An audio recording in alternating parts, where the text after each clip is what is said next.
What's going on, everybody? Just out here in a lovely day checking on the electric jungle. We got a text message last night that said we had a heater go down, so we just come out here, mess around a little bit, see what happened.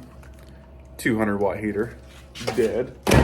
That's all right. You're probably sitting there thinking, why are you using a 200-watt heater on a 3-gallon tank? You're trying to overcook it. Well, we have a 15-watt heater that runs during the day, and we have a 200-watt heater that runs at night because it gets cold in the desert. You don't live out here, you got no idea. It gets cold out here at night. So the main thing that I really want to talk about is Inkbird heater controllers. And here's the one that I like to use, the Inkbird 306T. This is the non-Wi-Fi version. I'm gonna tell you why I don't like the Wi-Fi version. So for one, I didn't really like it because I could never get it to connect to Wi-Fi. I don't know why I cared to get it to connect to Wi-Fi, and even though I'd have the temperature hysteresis set at a half a degree, it would let my tank swing by 2 or 3 degrees. Maybe I just had a faulty unit, I don't know. But for the price of $60, that's some BS. This guy, $31 on Amazon. No Wi-Fi. There's only one temperature probe on it, which I'm cool with. I don't know why you want to freak out over 2 of them. And the biggest thing that makes this cheaper, why nobody in the reef aquarium trade likes it, is because it only can be set by 1 degree. You don't have your temps to work with. But this is how we run this guy, and I'm gonna show you a little something about it that I like. So during the day, we run 79 degrees. Hysteresis of 1. Cannot go by 1/10 of a degree, only hold degrees. Cool, fine with that. Calibration, this one does not need to be calibrated. Fahrenheit, of course, I'm in America. Now, TR is timer. When you get this thing, it is set to 0. And I'll show you, normally that's the end of the menu when it's set to 0. So I just had to save that real quick. Let's pick it back up. Temperature setting, hysteresis, calibration, Fahrenheit, timer. So for right now, that's the end of the menu. If you turn it to 1, then you cannot go past 1. It's only 0 or 1. That basically just means on or off or on. So let's set that real quick. Temperature setting 2. This is your nighttime temperature. So at night, I like my tank to be 78 degrees, just 1 degree cooler. Why? I don't know. It's just what it is. It gets cooler out here in the garage to start with.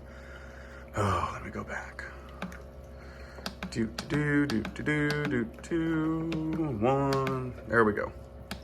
So now hysteresis of 1 degree, of course, which means it's going to go from 77 to 79. Don't really care. We're good with that. This is the timer. This is when you want the unit to turn off the nighttime mode. This is set for 8 o'clock in the morning, 0 minutes. Press it again. That's when you want it to turn on. This is on a 24-hour scale, so that's 6 o'clock at night. That's when I want it to turn on the night schedule. 0 minutes again. And then it's gonna ask you for the actual time. So this is the hours, 10 o'clock in the morning, 50th 1 minute. Hold and save. That's absolutely it. Now, I do need to turn this off real quick because my nighttime heater went down. It gets cold at night in here in the garage. So we have the nighttime heater kick on. That's why it was a 200-watt heater. Go ahead and turn that guy off real quick. Because my little 15-watt heater that runs during the day for this guy just could not keep up whatsoever. But if you notice these 2 plugs right here, sorry about the mess.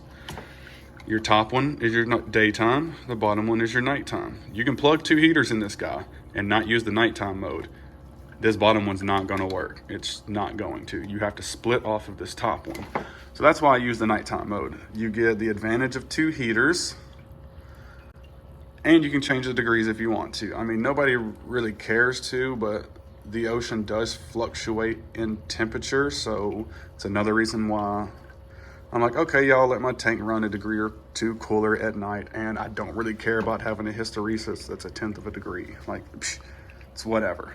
It's absolutely whatever. Spammed you with my daughter real quick. I had to. She's just too cute, isn't she? All right, and now for the ending. You're probably wondering, if I have this, why am I using this? And simply just because I've messed up the coating on the Apex a couple times, And I can't exactly tell you how or what the coding was because I can't remember, but every time my heater needed to turn on or off, it made sure to hit that outlet 3 different times. So if it needed to turn on, turn off, then turn on. And if it needed to turn off, it would turn off, turn on, then turn off. And that's because I had the set on or set off value in there somewhere and I didn't really need to, but it's whatever. This guy though, she ain't even plugged into the Apex. Not whatsoever. It's because I trust it. I put faith in it. You know, plenty of people have, plenty of people do. I've seen too many Apexes go down when the heater's plugged into it, even though on this bad girl right here, I had a 500 watt heater plugged straight into the Apex with no controller. Everything was all good with it. So what are you gonna do? But yeah, if there's anything that anybody wants to see or know, please leave it down below.